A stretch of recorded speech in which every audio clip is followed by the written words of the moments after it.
अस्सलाम वालेकुम नाज़रीन, आप देख रहे हैं प्राइम सिटी एट 10। मैं हूं आपके साथ आपकी मेज़बान रमशा कमल। मेरा आपका साथ होगा 10 बजे से लेकर 12 बजे तक और बहुत सारी अहम खबरें होंगी जैसे कि हम रोज़ाना शामिल करते हैं। टॉप स्टोरीज़ के साथ साथ तबसरे और तज्ज़िये भी होंगे और आज के जो अहम स्पेशल टॉपिक्स हैं उस पर भी बात करेंगे। तो आइए शो का आगाज़ करते हैं और सबसे पहले जो आज की जो टॉप स्टोरीज़ हैं उस पर नज़र डाल लेते हैं। तो हमने देखा कि वाटर कॉरपोरेशन ने 160 मकामात पर जो पानी है उसकी टेस्टिंग की है और शहर के 20% जो मकामात हैं उस पर कंटामिनेशन के जो शवाहिद हैं वो मिले हैं, यानी पानी जो है वो साफ़ नहीं है, आलूदा है। तमाम नमूने चीफ केमिस्ट की मौजूदगी में हासिल किए गए हैं और PCWRC से भी थर्ड पार्टी टेस्टिंग करवाई गई है। इसके अलावा अगली खबर यह है कि महकमा सेहत के सरकारी अस्पतालों, डिस्पेंसरीज और मेडिकल कॉलेज और दीगर इमारतों के जारी कामों के हवाले से इजलास हुआ और इस इजलास में सूबाई वज़ीर सेहत डॉक्टर अज़रा पीचोहो साहिबा और वज़ीर वर्क्स एंड सर्विसेज जनाब अली हसन अली ज़रदारी साहब ने भी शिरकत की और जो ज़ेर तामीर काम है अस्पतालों में उसके मरम्मती कामों को भी बर वक्त मुकम्मल करने पर जोर दिया गया है। इस इजलास में मज़ीद भी हम इस हवाले से बात करेंगे।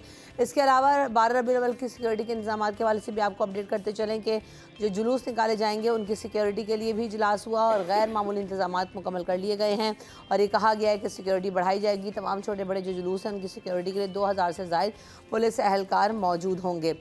इसके अलावा कराची के ज़िला बस्ती के इलाके लियाकताबाद का पानी जो है वो मुज़र सेहत होने का इंकशाफ हुआ है और मुहक्किकीन ने लियाकताबाद की जो लाइन है उनमें आने वाला जो पानी है वो नाकाबिल इस्तेमाल और मुज़र सेहत करार दे दिया है।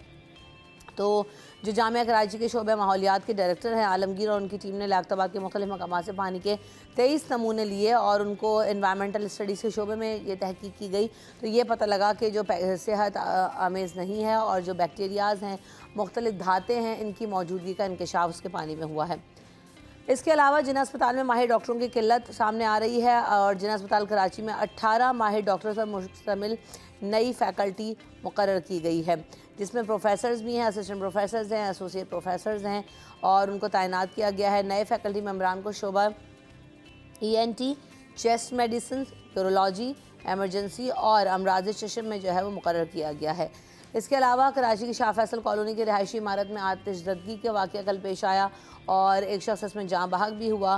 गैर कानूनी तौर पर पेट्रोल पम्प लगाने के बायस जो है वो ये हाल हुआ। आप देख रहे हैं कि जो बिल्डिंग का बुरी तरह से तबाह हो चुकी है और फायर ब्रिगेड और रेस्क्यू ने ये बताया है कि शाह फैसल कॉलोनी नंबर 3 पर गैर कानूनी पेट्रोल पंप और टायरों की दुकान थी जहाँ पर खौफनाक आग भड़क उठी जिसने दुकान के ऊपर जो रिहायशी बिल्डिंग है उसको भी अपनी लपेट में ले लिया और जो फ्लैट्स हैं उनको भी इवैक्यूएट कराया गया, खाली कराया गया।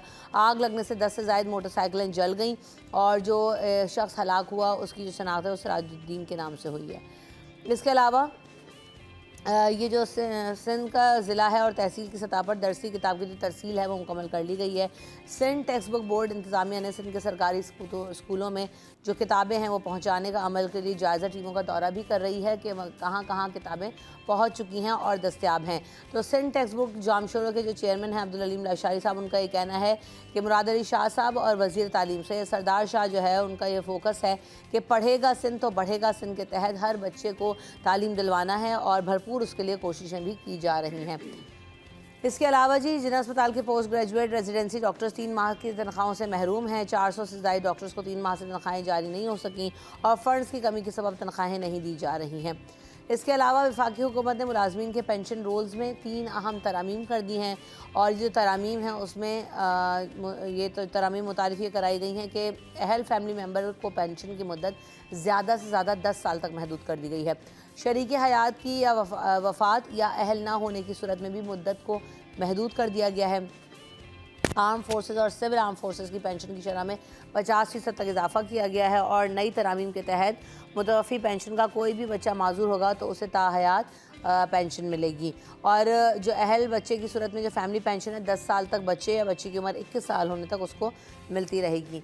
तो हम इसमें मज़ीद भी बात करेंगे। हमारे जो मेहमान मौजूद हैं उनका तारुफ आपसे करवाते हैं। मेरे साथ खुर्शीद रहमानी साहब मौजूद हैं, हमारे साहब मौजूद हैं। आप दोनों को वेलकम करते हैं शो में। अस्सलाम वालेकुम, कैसे हैं आप? शुक्रिया जी, आप ठीक हैं? अल्हम्दुलिल्लाह ठीक ठाक। आप लोग सुनाएं कैसे हैं? बिल्कुल दुआएं। हालात तो वही हैं जो सबसे पहले तो ये शाह फैसल में जो कल आग लगी और मैं अभी बिल्डिंग भी देखती हुई आ रही हूँ इत्तेफाक से, तो बड़ा बुरा हाल है, तो बिल्कुल ख़त्म हो गई। और सबसे ज़्यादा दुख तो इस बात का कि जो ऊपर जिनके घर हैं आजिज़ भाई वो बड़ी बुरी तरह से इफेक्ट हुए हैं इससे। देखिए ये एक बड़ा अफसोसनाक वाक़या है और इसके कई पहलू हैं जी। हम अगर इस पे डिस्कस करें तो अच्छी बात है, चूँकि लोगों को अवेयरनेस भी होगी और इसमें ख़ास तौर पे जो इन्वॉल्वमेंट है उसका भी पता लगेगा। पहली बात कि ये गैर कानूनी तरीका था। एक दुकान है, उसके बाहर एक नोज़ल लगा हुआ है जहाँ से पेट्रोल प्रोवाइड किया जाता है। ये बिल्कुल तरीका ही गलत है, गैर कानूनी है। लेकिन मसला ये है कि इस गैर कानूनी को कानूनी किस तरह बनाया गया, ये देखने की बात है। यानी इसको डिप्टी कमिश्नर कोरंगी का इसको परमिशन हासिल है। इस दुकान को डिप्टी कमिश्नर कोरंगी की जाने से बाकायदा रिटर्न में एक परमिशन दी गई है तहरीरी कि जी आप ये दुकान चला सकते हैं। ये गलत था। उसके बाद दूसरा ये सीन हुआ कि पुलिस ने जो एसएसपी तौहीद रहमान ने कल बयान दिया है, फिर वो डॉक्यूमेंट भी सामने आए। अच्छा। पुलिस ने इसको बंद करवा दिया था कुछ अरसे के लिए। ये दुकान कुछ अरसे के लिए बंद थी, लेकिन उसके बाद ये जनाब चला गया कोर्ट में, इसका मालिक जो था। सही। कोर्ट ने उसको स्टे ऑर्डर दे दिया और कोर्ट ने पुलिस को मना कर दिया कि आप इसके ख़िलाफ़ कोई भी कार्रवाई नहीं कर सकते। पुलिस कह रही है हम ज़ाहिर है कुछ नहीं कर सकते, कोर्ट ने कह दिया तो बात ख़त्म हो गई।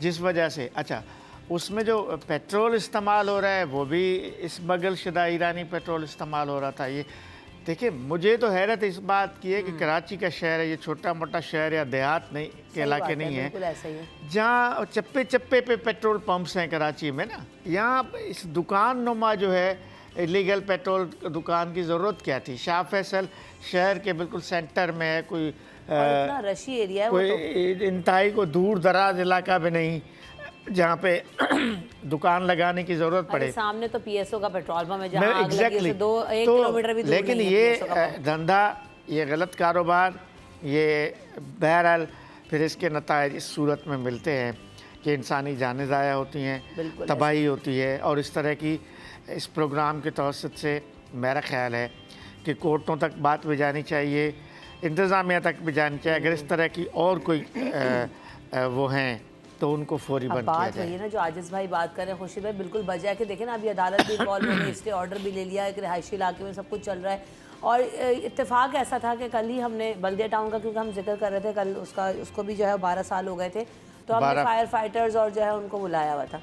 अब बात यह है कि उसके बाद आरजे मॉल में एक बड़ी आग लगी, कोऑपरेटिव मार्केट्स में जो है वो 2 दफ़ा आग लगी, एक दफ़ा कोऑपरेटिव मार्केट और एक दफ़ा उसके सामने अतराफ़ में। तो ये आग लगने के वाक़यात जो है ना वो हुए जा रहे हैं, लेकिन वही वाली बात कि तहकीकात में क्या सामने आता है और कब आता है, तो ये एक बड़ा मसला है कि किस तरह से गैर कानूनी सतह पर ये काम हो रहे हैं, या अगर बिल्डिंग्स मौजूद हैं तो उसमें जो है वो आग लगने के हवाले से प्रिवेंटिव मेजर्स हैं नहीं हैं।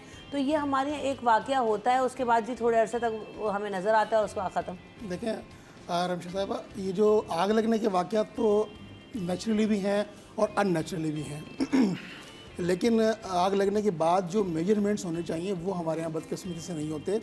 कराची में हाई राइज बिल्डिंग्स बनी हुई हैं, पुरानी इमारतें भी मौजूद हैं लेकिन उन इमारतों में एग्ज़िट पॉइंट बेशतर जो इमारतें मौजूद हैं कराची की, जो बुलंद बाला इमारतें बनी हुई हैं, और अब जो नई इमारतें बन रही हैं, कहीं भी शाज़-ओ-नाज़िर कोई 1-2 इमारतें ऐसी हों जिसमें एग्ज़िट पॉइंट बने हुए हों, लेकिन बेशतर से ज़ायद इमारतों में एग्ज़िट पॉइंट मौजूद नहीं है। सरकारी बिल्डिंग्स के अंदर जो है वो आग से निमटने के आलात और जो फायर एग्जिट्स हैं वो नहीं है। फायर एग्जिट बिल्डिंग में नहीं है हमारे पास। अच्छा, वो ड्राइव भी शुरू हुई थी कि 200 बिल्डिंग्स को चेक किया जाएगा और फलाना, क्या हुआ जिस भाई उसका कुछ भी नहीं हुआ। लेकिन वो सिर्फ एक सियासी बयान की हद तक मौजूद है। माजी में बहुत सारी ऐसी इमारतों में आग लगती रही है और फिर बाद में उस पर जो है वो इंक्वायरी कमेटी बनती है। इंक्वायरी कमेटी बनने के बाद होता कुछ भी नहीं है। आपको याद होगा चंद साल पहले ज़ैबुन्निसा मार्केट से बिल्कुल ऑपोजिट जो स्टेट लाइफ की बिल्डिंग है, वहाँ से एक साहब ने जो है वो खुदकुशी कर ली थी, आग लग गई थी और शीशे से गिर गया। तो हमारे लोग जो है उसकी मतलब आम शहरी जो उसकी फुटेजेस बना रहे थे। उसके अलावा बल्दिया फैक्ट्री का वाक़या हुआ, उसके अलावा और दीगर जो हमारे यहाँ लकी स्टार पर जो कुछ इमारतों में आग लगी थी। फिर उसके अलावा जो है वो कराची चैम्बर के सामने की इमारत में आग लगी थी, वहाँ भी एक जो है वो सिलेंडर ब्लास्ट हुआ था।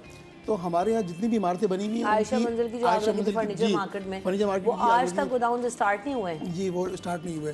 दूसरी बात ये कि हमारे यहाँ जब बिल्डिंग प्लानिंग डिपार्टमेंट है जो SBC है, वहाँ पर इसको रेगुलेट कर रहा होता है, तो वो नक्शा जब मंजूर करता है, नक्शा मंजूर करने के बाद उसकी जिम्मेदारी बनती है कि उस बिल्डिंग की इमारत को देखे जाके। लेकिन हमारे यहाँ जो ये जो बिल्डिंग इंस्पेक्टर्स मौजूद हैं, ये मुबैना तौर पर जो है आप कह सकते हैं कि वो करप्शन में मुलविस होते हैं और वो पैसों के एवज जो है वो उस नक्शे को मंजूर भी करते हैं और बाद में उसको चेक भी नहीं करते हैं। असल में वही वाली बात है ना, फिर वही पूरा सिस्टम है ना जो आजीज भाई बात करेंगे, पुलिस भी इन्वॉल्व है और फिर आपने स्टे ऑर्डर भी अदालत से लिया हुआ है, आप जो है रिहायशी जगहों पर ये सारे कारोबार इस तरह से चला भी रहे हैं, तो बड़ा एक अजीब सा जो है वो सिनेरियो। और जिसका हुआ आवाम का हुआ ना, इसमें एक बात है, आवाम की जहाँ तक बात आती है, शहरियों की अपनी एक जिम्मेदारी बहरहाल बनती है। बिल्कुल है। हम हमेशा कहते हैं हुकूमतों पे तनकीद बजा, इंतज़ामिया पे तनकीद बजा, जब शहर के मरकज़ में एक ऐसी दुकान, सबको पता है कि पेट्रोल एक ऐसी चीज़ है जो बम है, सबको पता है कि ये पता, एक बच्चे को भी पता है कि पेट्रोल बम है,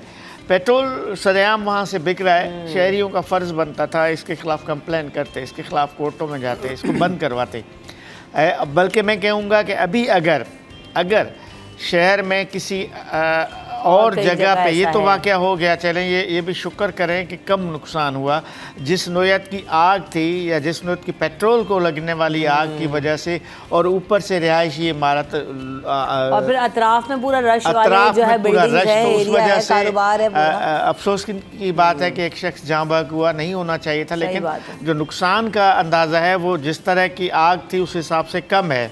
तो अब हम शहरियों की ये जिम्मेदारी बनती है कि इस तरह का अगर कहीं कोई काम हो रहा है उसको पॉइंट आउट ज़रूर करें, उसकी निशानदेही करें, बल्कि उसके ख़िलाफ़ एक्शन करें, ज़िले इंतज़ामिया को लिखें। अब थोड़ा सा अवेयरनेस भी तो अपनी रिस्पॉन्सिबिलिटी निभाएं ना, हम हर चीज़ की जिम्मेदारी हुकूमत पर डाल के बड़ी एक गलत कारोबार कहीं हो रहा है तो उसके ख़िलाफ़ किसी को तो बात करनी पड़ेगी। ब्रेक ले लेते हैं, हम ब्रेक के बाद वापस आएंगे।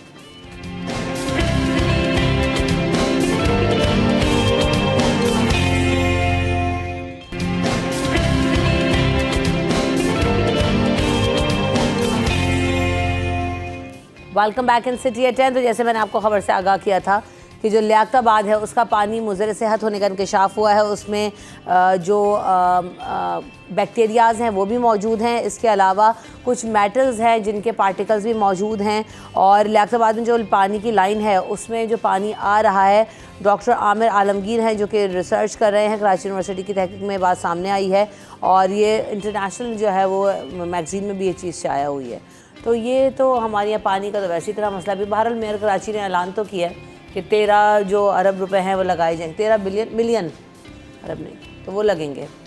लेकिन इससे क्या होगा? 13 मिलियन 1 करोड़ 30 लाख रुपए वो लग कहते गए। हैं नई लाइनें डालूंगा पानी की। असल जो आपने 2 खबरें पढ़ी हैं ना, जो कंटामिनेंट का इशू है पानी के अंदर, आप देखें ना, ये रिपोर्ट भी पहले से आ चुकी है कि कराची के मुख्तलिफ इलाकों में पानी में पोलियो के वायरस पाए जाते हैं जी। ये भी हम माजी में कुछ अर्सा कबल हम ये खबर यहाँ पे डिस्कस कर चुके हैं। और उसका देख भी रहे ना कि हमारे ही मुल्क से पोलियो ख़त्म नहीं हो रहा है, बाकी तो दुनिया के अच्छा, उसके साथ उसकी वजह ये है कि सीवरेज ज़्यादा पानी की जो लाइनें हैं वो मिक्स हो जाती हैं पीने के पानी के साथ, जिस वजह से सिर्फ पोलियो तो एक इंटरनेशनल बीमारी है, इस वजह से हाईलाइट होता है, इस वजह से लोकली और बहुत सारी बीमारियां पैदा होती हैं। सही। हमें अंदाज़ा भी नहीं है हमारे यहाँ किस तरह की बीमारियां बढ़ रही हैं, हर लेवल पे बीमारियां बढ़ रही हैं। तो इसका भी बुनियादी वजह पानी है।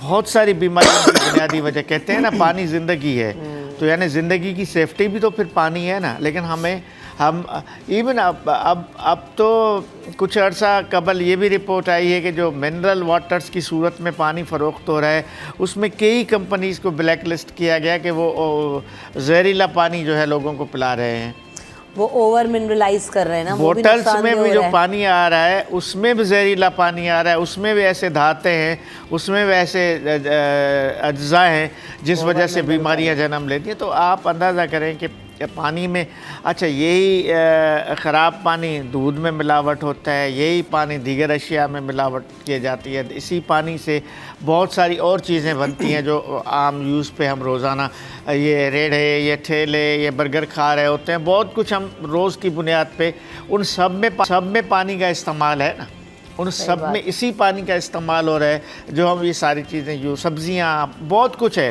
तो ये सब कुछ बहरहाल पानी की वजह से हो रहा है। खुर्शीद भाई, इसके अलावा भी वाटर कॉर्पोरेशन ने 160 मकामात पर भी पानी की टेस्टिंग की है। तो ये अच्छा, मुझे अच्छी बात इसमें ये लगी कि कम से कम ये टेस्टिंग तो हुई हाँ। कि पता तो चला, चले वो रिसर्च तो जामिया कराची वाली तो चले उन्होंने अपने इंस्टीट्यूट वाइज और किसी वजह से की होगी अपने रिसर्च पेपर के लिए, तो वो सामने आ गई। लेकिन ये जो पानी की टेस्टिंग का मामला है, ये भी अच्छा हुआ कि जो है वो चीफ़ केमिस्ट की मौजूदगी में नमूने हासिल किए गए और फिर PCWRC भी जो है थर्ड पार्टी से भी टेस्टिंग करवाई गई। तो ये तो बड़ा ज़रूरी काम है जो कि हमारे यहाँ होते रहना चाहिए। बात देखिए, पानी का जो मसाला है वो बुनियादी ज़रूरियात में से आता है और बुनियादी तौर पर जो पानी साफ़ पानी फ़राहम करना हुकूमत वक्त की ज़िम्मेदारी बनती है और इसके लिए कराची में वाटर एंड कॉरपोरेशन डिपार्टमेंट जो है वो मौजूद है। और ये अरसा दराज से पानी की सप्लाई का जो मामला है वो धाबेजी से शुरू होता है और उसी की लाइनों से पानी कराची के शहरियों को मैसर आता है। लेकिन जो बुनियादी तौर पर जो मसला सामने आ रहा है वो है पानी की जो लाइनें हैं, जिन लाइनें से गुजरकर पानी आम शहरियों के घरों तक पहुंचता है, वो लाइनें बिल्कुल बोसीदा हो चुकी हैं। और उन बोसीदा होने के साथ साथ वो जो सीवरेज की लाइनें, जिस तरह आज जमानी साहब ने बात की, वो लाइनें पानी की लाइनें और सीवरेज की लाइनें बिल्कुल मिली हुई हैं। और लाइनों को मिलने की वजह से क्या होता है, कुछ लाइनें लीकेज की वजह से वो पानी, गंदा पानी उसके साथ मिलके जो है लोगों को मिल रहा होता है। लोग जो है वो बॉयल कर नहीं सकते क्योंकि गैस मैसर नहीं होता, तो बॉयल नहीं करते, तो उसी तरह फिर वो वही पानी पीते हैं तो बीमार पड़ जाते हैं।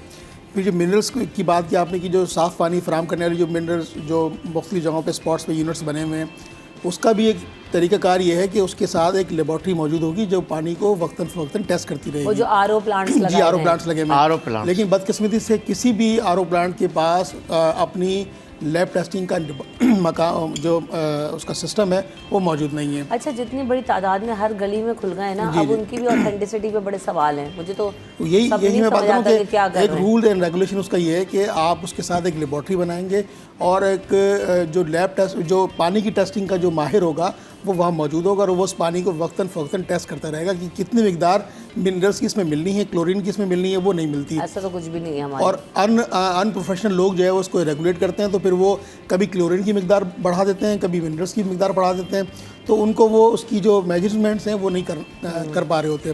फिर वाटर एंड कॉरपोरेशन का जो मसला बनता है वो उनकी जिम्मेदारी बनती है।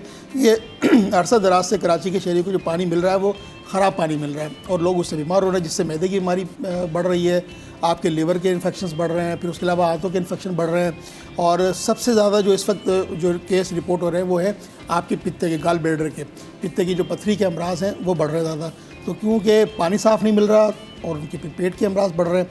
तो इस पर तो हुकूमत वक्त जो है वो कोई लाइन ऑफ एक्शन तय करे कि कराची के शहरियों को साफ़ पानी मिलना और पीना। लाइन ऑफ एक्शन तय तो कर लिया, चलें कि जी पीने के लिए पानी की लाइनें डाली जाएंगी, लेकिन कब होंगी हमारे तो एक मंसूबे का ऐलान हो जाता है और आजिज़ भाई उसके बाद पता ही नहीं चलता कि इस पर काम कब होगा, मुकम्मल कब होगा। देखिए, इसमें दो बातों को जहन में रखना पड़ेगा।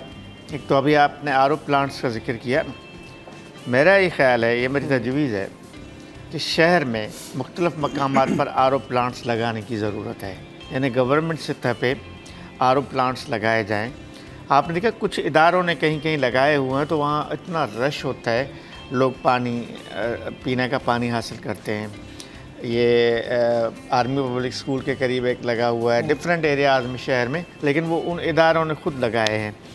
तो ये हुकूमती सतह पे ये काम हो सकता है कि एरियाज़ में RO प्लांट्स लगाए जाएँ जहाँ लोगों को फ्री पीने का पानी मैसर हो, क्योंकि इन्हीं RO प्लांट से ये मिनरल बोटल्स वाले भी इन्हीं RO प्लांट्स का पानी बना के बंद करके लेबल लगा के दे रहे होते हैं। तो अगर ये फ्री पानी गवर्नमेंट प्रोवाइड करे, जैसे सिंध के मुख्तलिफ़ इलाकों में RO प्लांट्स हैं, थर में लगे हुए हैं मुख्तलिफ़ इलाज, इस तरह कराची में भी अब पीने का पानी चूँकि इस हद तक शिद्दत अख्तियार कर चुका है और दूसरा ये जो पानी मैसर है भी तो कंटामिनेट पानी है जो बहरहाल इंसानी सेहत के लिए मुज़र है, नुकसानात का ज़रिया बनता है।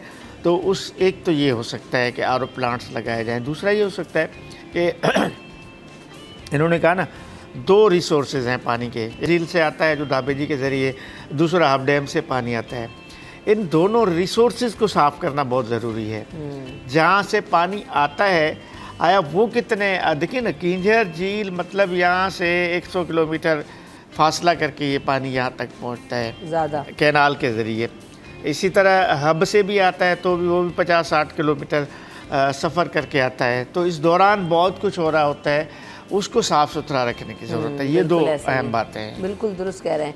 इसी बात के साथ ब्रेक ले लेंगे, ब्रेक के बाद हाजिर होंगे मज़ीद खबरों के साथ।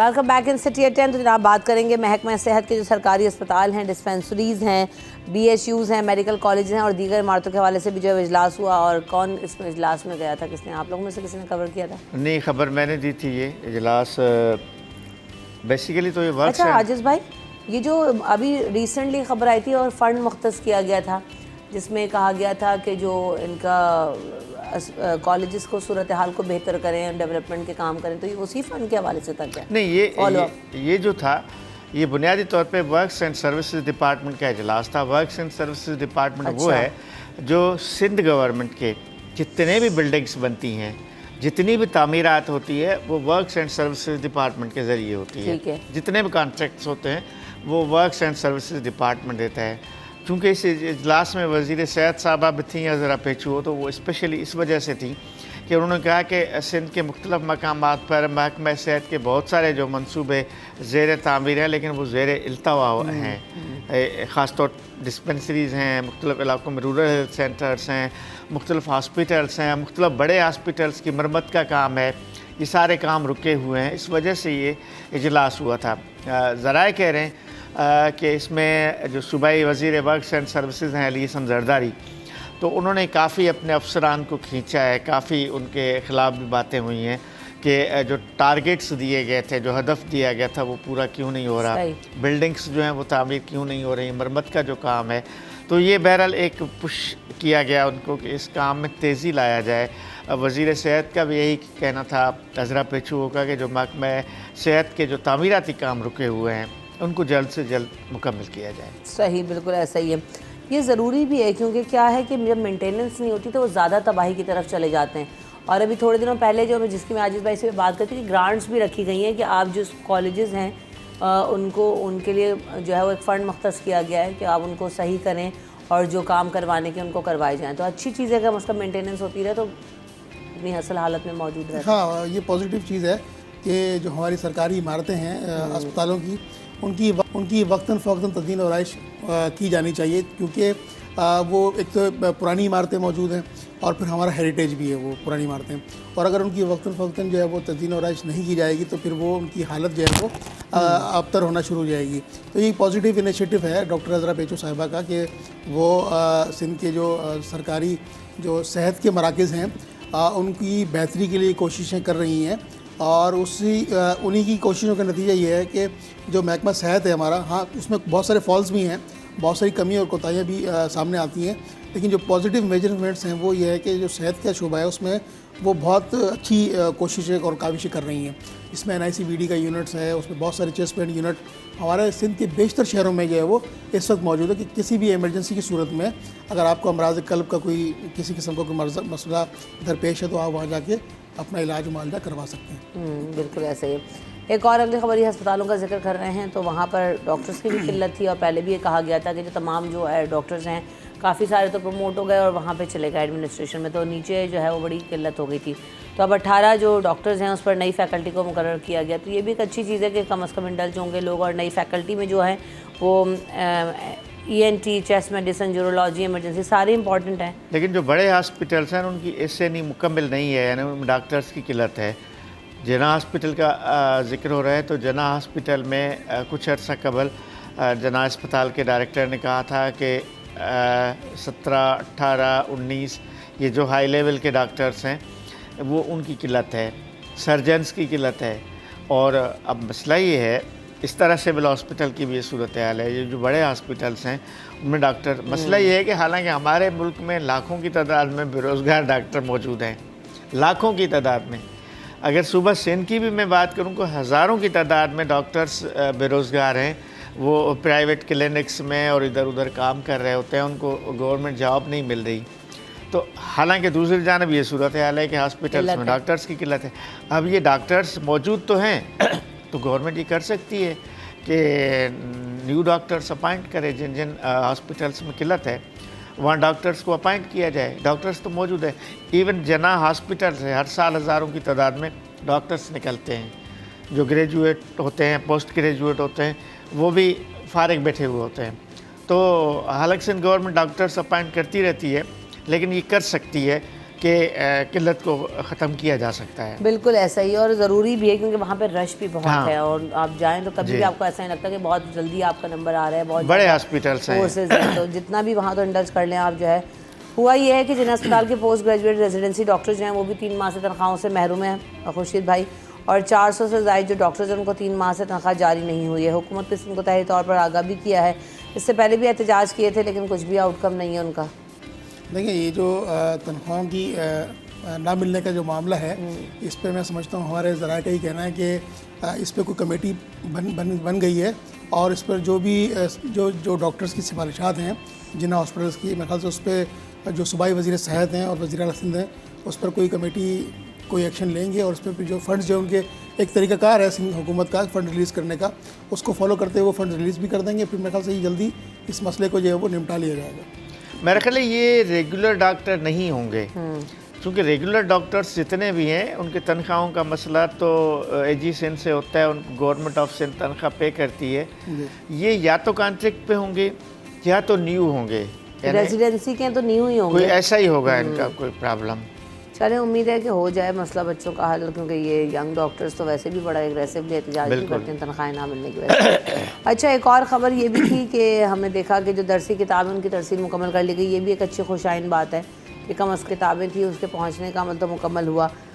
इस विजन के बारे में आप क्या कहेंगे कि जो कहा गया कि पढ़ेगा सिंध तो बढ़ेगा सिंध? स्टार्टिंग में जो खुर्शीद भाई, देखिए, ये तो जिस तरह वो थर के वाले से इकॉनमी एक नारा लगाया कि थर बढ़ेगा तो पाकिस्तान बढ़ेगा, तो इसी तरह मतलब ये तो सूबों की तरक्की, मुल्क की तरक्की का इन्हिसार जो है वो तालीम पर मुनहसर होता है। और ये तो सिंध की मिसाल हम देंगे कि अगर सिंध में तालीम का मयार अच्छा होगा तो यकीनी तौर पर सिंध आगे बढ़ेगा, सिंध आगे बढ़ेगा तो पाकिस्तान आगे बढ़ेगा। यकीनी तौर पर अगर पूरे सिंध में एजुकेशन का निज़ाम अगर पूरा मरबूत हिकमत अमली से अगर चलाया जाए तो यकीनी तौर पर ये हम कह सकते हैं कि कराची और पूरे सिंध की दीगर अजला वहाँ के नौजवान निकल के पाकिस्तान की तरक्की के अंदर अपना एक भरपूर किरदार अदा कर सकते हैं।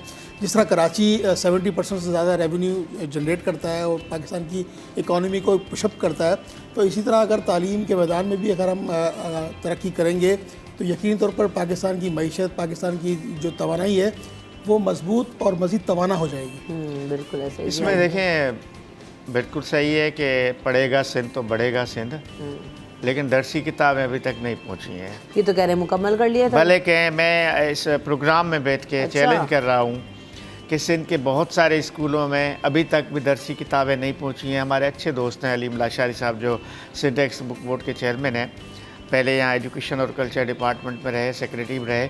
लेकिन कहने की बात यह है कि अब भी आप मेरे साथ चलें, कराची के बहुत सारे सरकारी स्कूलों में दरसी किताबें नहीं हैं। सही, तो ये अच्छा, दावा कैसे कर रहे हैं अगर आजिज़ इन्होंने भाई? दरसी किताबें दी भी हैं तो मैंने पहले भी इस प्रोग्राम में पॉइंट आउट किया था कि पूरी नहीं है वो। एक सेट में 10 किताबें होनी चाहिए तो 6 किताबें दी गई हैं, कहा गया कि 4 किताबें बाद में देंगे। कई असातिज़ा कह रहे हैं इन जो दरसी किताबें दी गई हैं इनमें मैथ की किताब नहीं है, बायोलॉजी की इनमें किताब नहीं है, केमिस्ट्री की इनमें किताब नहीं है, तो बच्चे पढ़ेंगे कैसे? सही, ये प्रॉब्लम है अपनी जगह पर। कह दिया, ये खबर आ गई, ऐसे कैसे आ गई जब नहीं कंप्लीट हो रहा है? तो नहीं, क्या ये वजह? दावा है ना। देखें, बात ये है सरकारी अफसर, अच्छा दूसरी बात कि सरकारी अफसरान ख़ास तौर पे ये एक बड़ी बीमारी है। उन्होंने वो समझ रहे हैं कि हमने किताबें रवाना कर दी सिंध टेक्स्ट बुक बोर्ड से, पहुंच गई हर जगह पे। ये भी बात भाई 1 लाख से ज़ायद स्कूल हैं ना। अब स्कूलों के अंदर मैंने तो कराची की मिसाल दे दी ना। मैं कराची के सफूरा गोट के रेस कोर्स ग्राउंड के स्कूल का भी नाम ले लेता हूँ। चलें, पॉइंट आउट कर दिया प्रोग्राम में कि फ़िलहाल स्कूल है, आप चलें मेरे साथ उस स्कूल में किताबें नहीं पहुंची हैं। तो ये तो कराची है, कराची के मरकज़ी शहर की बात कर रहा हूँ। तो थर में या जो काछो है या जो कोस्तान है, जो पहाड़ों में स्कूल बने हुए हैं या रेगज़ारों में स्कूल बने हुए हैं, वहाँ तो पता नहीं क्या सूरत हाल होगी। हमें भी नहीं पता वहाँ का। सच्ची बात ये है, हमें भी नहीं मालूम कि पहुँची हैं। तो अफसरान तो ये समझते हैं कि उन्होंने रवाना कर दिया तो काम हो गया, लेकिन काम नहीं हुआ है। हम ये कह रहे हैं कि इसको यकीनी बनाया जाए देखा ये जाए कि ये किताबें पहुंची भी हैं और जो शुरू में जो किताबें नहीं पब्लिश हुई थी वो पब्लिश अब हो गई हैं या नहीं हो गई हैं। जहाँ जहाँ किताबों की किल्लत इस वक्त भी मौजूद है तो उसको देखने की ज़रूरत है और वो किताबें वहाँ पर पहुँचाई जाएँ। बिल्कुल ऐसे और ही ये जो बहुत- बात करें ना आज पे कि 6 किताबें मिल रही हैं और 4 नहीं मिल रही, जब बाद में दी जाएंगी वो बात कभी भी नहीं आती। वो बाद में फिर बच्चों को किताबें नहीं मिलती हैं, फिर वो इस बात को उसको तरसते ही रहते हैं कि हमें जो बाकी बकिया जो किताबें हैं वो कब मिलेंगी। वो फिर टीचर के पास जाते हैं। अभी 2-3 रोज़ पहले यहाँ एक प्रोग्राम हुआ वर्ल्ड खामदगी डे पे वज़ीर तालीम सरदार शाह ने नॉन फार्मल एजुकेशन की बात की, जिसमें सूबे सिंध में उन्होंने कहा कि 300 से ज़्यादा नॉन फार्मल स्कूल्स हम बनाएंगे। तो लाखों की तादाद में बच्चे स्कूलों से बाहर हैं। आप नॉन फार्मल एजुकेशन अच्छी बात है, इसको पजीराई मिलनी चाहिए, लेकिन हम कह रहे हैं कि जो आपके फार्मल एजुकेशन सिस्टम है, जो सिंध गवर्नमेंट का अपना एजुकेशन सिस्टम है, इसमें तो किताबें पूरी नहीं करें। तो नॉन फॉर्मल एजुकेशन सिस्टम में क्या इंट्रोड्यूस कराना चाह रहे हैं और उनका क्या विजन था इस बारे में? वो कह रहे हैं कि ज़ाहिर है कि Skills पे काम करेंगे, क्या करेंगे? वो बच्चे जो स्कूलों से बाहर हैं तो गवर्नमेंट अगर उसको मेंटेन नहीं कर पा रही तो हम नॉन फार्मल सेक्टर को उसमें मजबूत करेंगे ताकि नॉन फार्मल सेक्टर के ज़रिए उन्हीं बच्चों को हम स्कूलों में लेकर आ जाए। अच्छी बात है, मैंने कहा सही। ये होना चाहिए, लेकिन जो फार्मल स्कूल हैं उनके लवाजमात को भी तो पूरा करने की ज़रूरत है। बिल्कुल ऐसे ही दुरुस्त कह रहे हैं। इसी बात के साथ ब्रेक लेते हैं, ब्रेक के बाद हाजिर होंगे।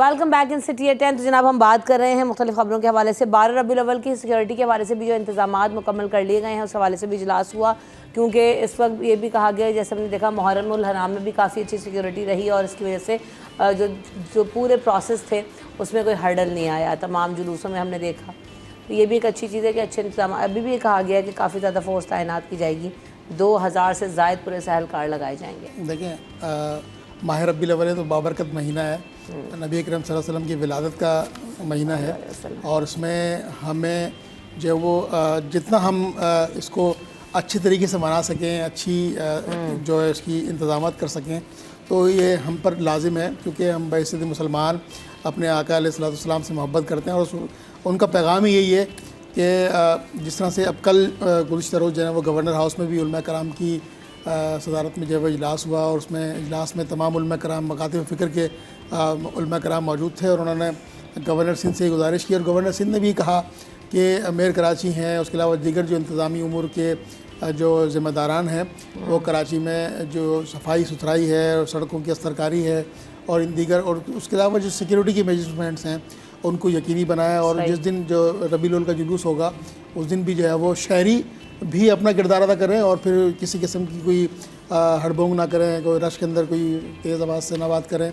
तो ये एक पैगाम है, अमन का पैगाम है, मोहब्बत का पैगाम है और भाईचारगी का, रवादारी का, इसार कुर्बानी का पैगाम है, क्योंकि हमारे नबी करीम सल्लल्लाहु अलैहि वसल्लम ने जो है वो बड़ा एक वाज़ेह उनका पैगाम है कि अगर उनकी सुन्नत पर अमल कर लिया जाए तो यकीन तौर पर जो है वो दुनिया तो में आप कामयाब हो ही सकते हैं, लेकिन और आखिरत में भी आपको जो है वो इसकी कामयाबी की ज़मानत है कि अगर आप सुन्नत पर अमल करें।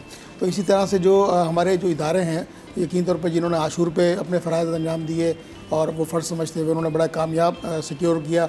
हमारी जो पुलिस है, रेंजर्स है, दीगर जो कानून नाफिज करने वाले इदारे हैं, यकीनी तौर पर वो इस वक्त भी ये सारे इंतज़ामी उमूर को वो देख रहे हैं और इंशाअल्लाह ताला कि कोई किसी किस्म का नाखुशगवार वाक़या नहीं पेश आएगा। हमें तो यकीन है क्योंकि ये आका का महीना है और वो तमाम जो सिक्योरिटी के एहलकार हैं वो भी इस महीने को बड़े जज्बे से, मोहब्बत से मनाएंगे और अपना जो फ़र्ज़ है वो उसी तरह उसको अदा करेंगे। तो पुलिस की और रेंजर्स की, उसके अलावा दीगर जो सिक्योरिटी के एहलकार हैं वो इस पर मामूर होंगे।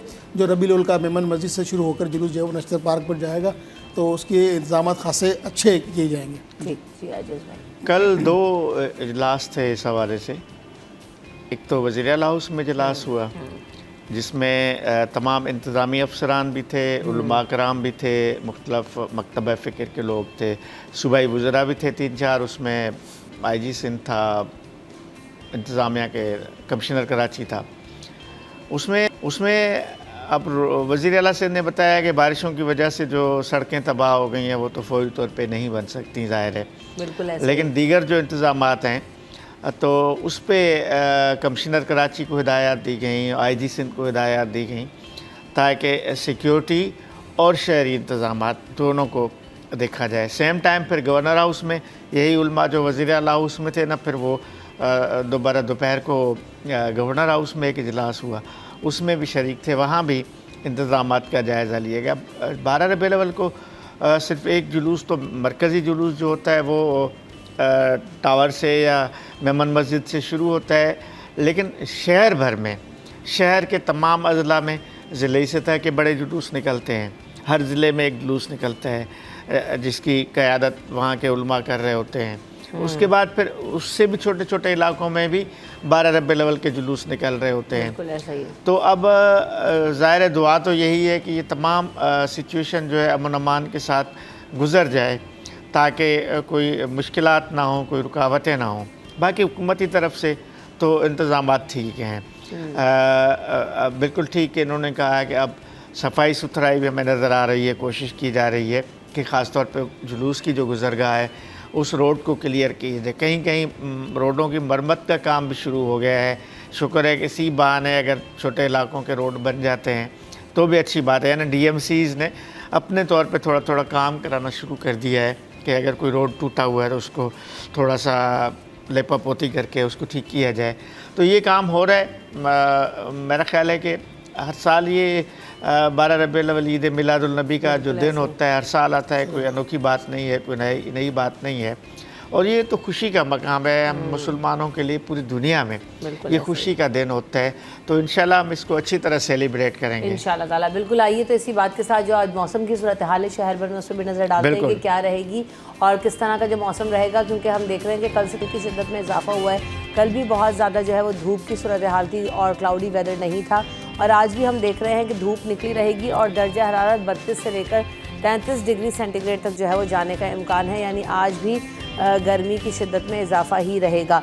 साथ साथ जो है वो माल के हाल पर भी नज़र डालते हैं। तो आइए देखते हैं कि करेंसी रेट्स आज क्या हैं और क्या उनमें कमी आई है कि नहीं। इस वक्त हम देख रहे हैं कि अगर हम बात करें कैनेडियन डॉलर की तो 209.85 पे जो है वो पहुंच चुका है। यूरो के प्राइसेस में भी इजाफा नज़र आ रहा है, 309.35 पे पहुंच गया। सऊदी रियाल में भी इजाफा नज़र आ रहा है 74.74, और जो है वो US डॉलर की जो प्राइस है वो 280.85 इस वक्त यहाँ पर नज़र आ रही है। थैंक यू सो मच आजिज़ भाई और खुर्शीद भाई, आप दोनों ने वक्त दिया, आप दोनों की आमद वक्त का बहुत शुक्रिया। हम यहाँ पे ब्रेक की तरफ बढ़ेंगे और जो ब्रेक है उसके बाद जब हम वापस आएंगे तो हमारे जो टॉपिक्स हैं उनको हम जिक्र करेंगे। एक तो पहला टॉपिक आज ये होगा कि जी हम जो बच्चे हैं उनको खिलाया पिलाया किस तरह जा सकता है और क्यों वो खाते नहीं हैं, तो उनको मोटिवेट किस तरह से करें, क्या खिलाएं, इस हवाले से बात होगी। और जाते जाते हमारे पास एक बर्थडे विश भी है अली की, आइए उनको बर्थडे विश करते हैं मिन्हा अली को। हैप्पी बर्थडे टू यू मिन्हा की वेरी क्यूट डॉल, माशाल्लाह। अल्लाह ताला आपको खुशियाँ दे खाए और आप इसी तरह प्यार से मुस्कुराते रहो। ब्रेक लेंगे, ब्रेक के बाद वापस आएंगे।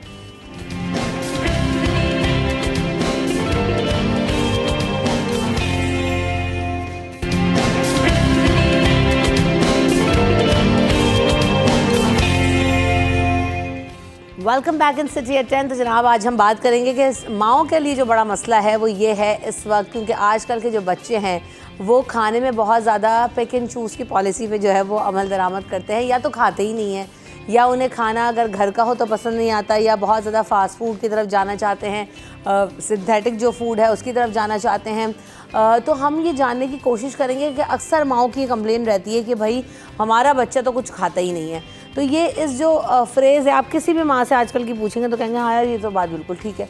तो अब इसमें उनको कन्विंस कैसे करना है, क्या खिलाना है, क्या पिलाना है, और फिर जो ना खाने की वजह से या पैकेज्ड फूड या फ्रोज़न फूड खाने की वजह से, फास्ट फूड खाने की वजह से और इस तरह के फूड्स खाने की वजह से क्या हो रहा है कि बच्चों में न्यूट्रिशनल डेफिशिएंसीज भी हो रही हैं, ओबेसिटी के भी इश्यूज़ हो रहे हैं। तो उनको कैसे एड्रेस करते हैं, इस हवाले से तो हमारे साथ जो स्पेशलिस्ट हैं वही हमें आगाह करेंगे। तो सबसे पहले वेलकम करते हैं रिफत कमर को, जो कि चाइल्ड स्पेशलिस्ट हैं, कंसल्टेंट पीडियाट्रिशियन है। वेलकम टू द शो, अस्सलाम वालेकुम। और साथ साथ हमारे साथ डॉक्टर खदीजा सरवत भी मौजूद हैं, आपको भी वेलकम करते हैं, आप भी चाइल्ड स्पेशलिस्ट हैं। Welcome to the show doctor Khadija, अस्सलाम वालेकुम। तो स्टार्टिंग विद यू रिफत, जैसे कि हम बात कर रहे हैं कि बड़ा मसला है भाई बच्चों के साथ कि क्या खिलाना है इनको और किस तरह खिलाना है, एक तो माओ ने एक आसान हल ढूंढा हुआ है कि जी स्क्रीन पकड़ाते हैं, टीवी लगाते हैं या मोबाइल लगाते हैं और खिलाते हैं, तो उसमें भी बच्चों को पता नहीं होता कि क्या खा रहे हैं। अक्सर बच्चे बहुत ज़्यादा खा लेते हैं, अक्सर बच्चे कुछ लेके बैठे, जैसे मेरी औलाद तो लेके बैठे रहती है, रमशा, तो ये बात खाने का आपने- कुछ पता ही नहीं हाँ। है कि खाना ख़त्म भी करना है भाई तुम्हें। एग्जैक्टली नहीं, आपने बहुत अच्छा पॉइंट रेज़ किया कि आजकल का मेजर कंसर्न ये है कि the parents are looking for shortcuts. बिल्कुल। पेरेंट्स को ये हो रहा है कि चलो एटलीस्ट खाने के मामले में बच्चे की थोड़ी आसानी हो जाए, उसमें ये कि खा तो रहा है ना, किसी भी तरह इसके पेट में तो जा रहा है, तो वो मतलब द उसका फायदा हो रहा है। कॉन्सेप्ट कि कुछ तो जा रहा है ना इसके पेट में, and that goes for everything. वो बिस्किट भी खिलाएंगे तो नानियाँ, दादियाँ, ये घर का कोई भी अफराद होगा, वो कहेगा चलो कुछ तो खा रहा है।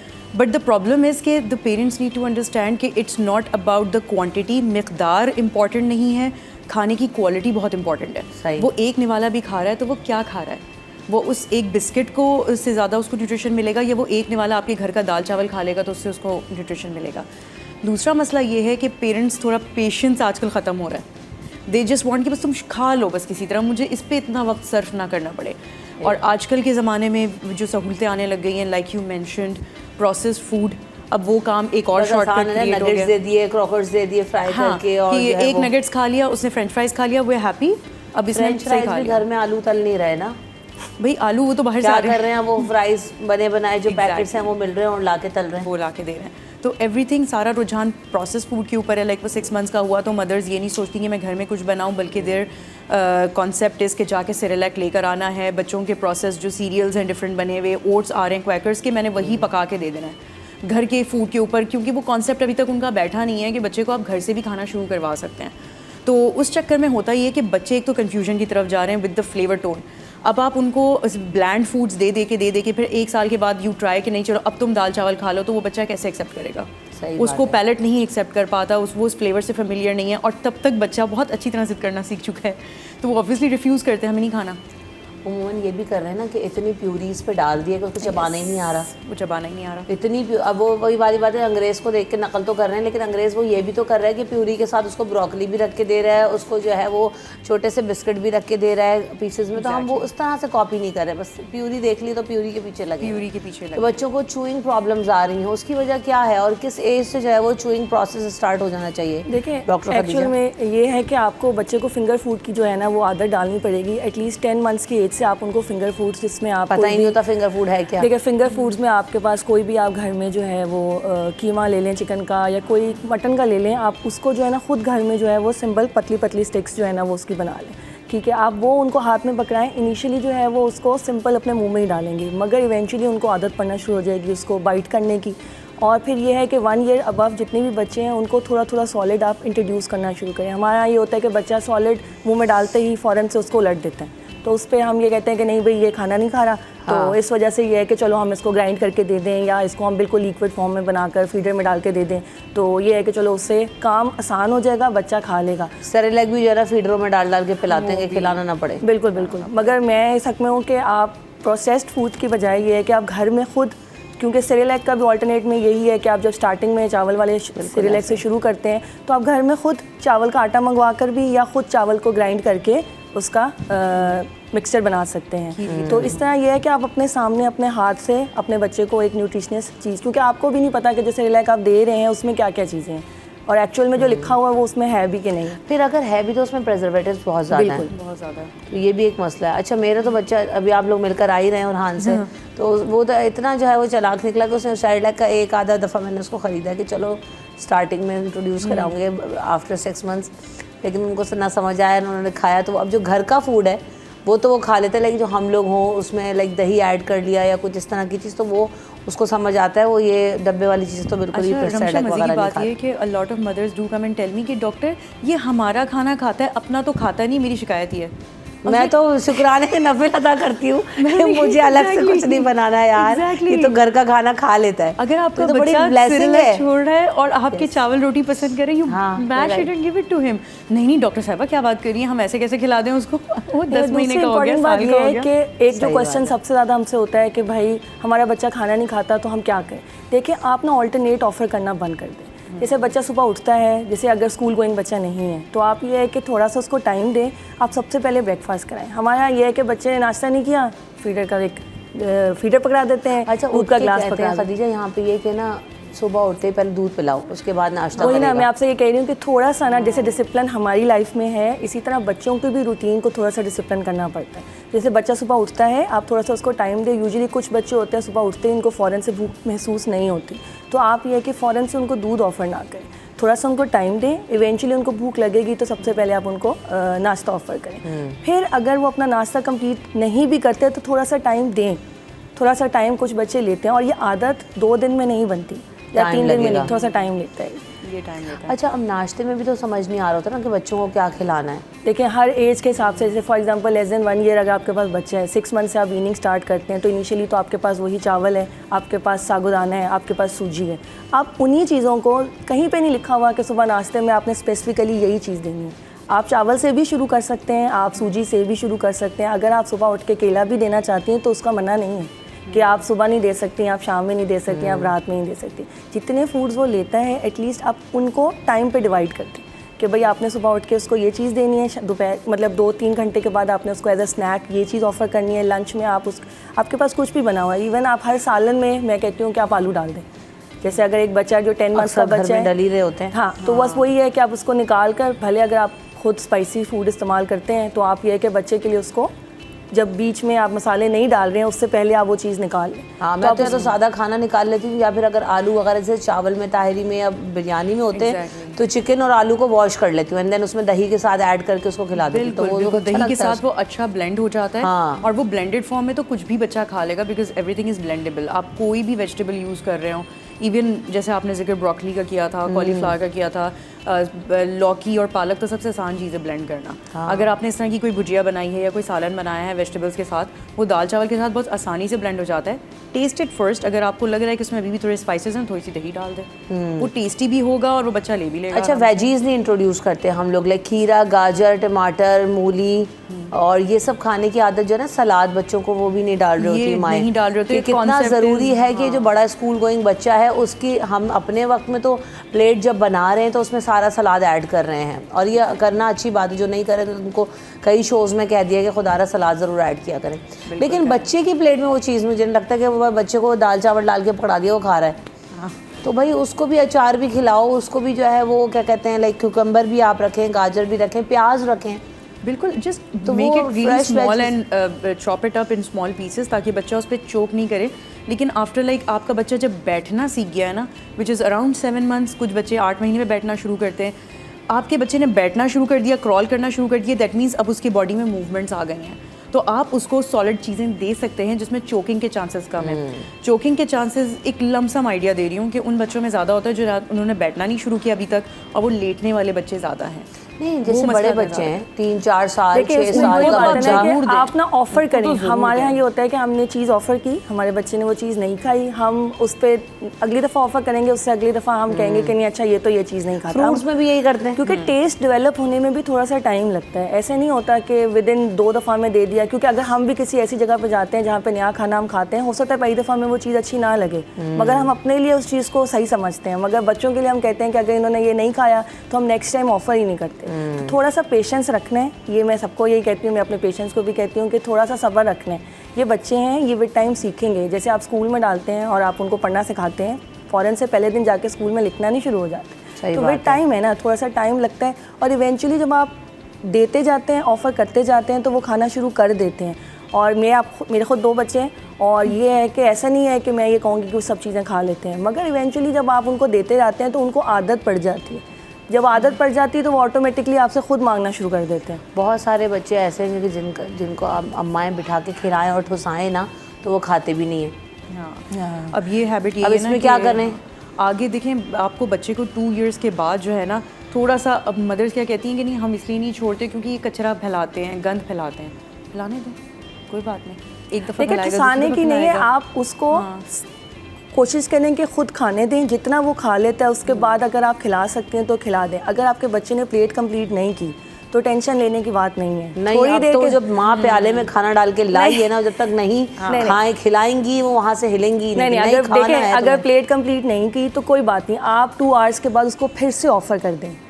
देखें, ये तो पूरा दिन का एक सर्कल है। अगर आपने खाना, जैसे अगर फॉर एग्जांपल हम खाना आधा खाते हैं तो हम 2 घंटे के बाद फिर कुछ मंच कर लेते हैं ना। तो इसी तरह आप बच्चे को भी कुछ देर बाद वापस कोई और चीज़ ऑफ़र कर दें, वो चीज़ ना दें, भले उसको ऑल्टरनेट में कोई और, जैसे अगर आपने पहले खाना दिया तो बाद में आप कोई फ्रूट ऑफ़र कर दें उसको, ठीक है। इस तरह ना बच्चा कंटिन्यू सर्कल में कुछ ना कुछ बस उसको ऑल्टरनेट एंजॉय करवाना है। The meal time should be an enjoying time, ये मदर्स को बताना बहुत जरूरी क्या ऐसे है। एंजॉयमेंट कराएं, मोबाइल दे तो रही हैं, उसमें एंजॉय कर रही हैं। इस पे हम मज़ीद में बात करेंगे after this break.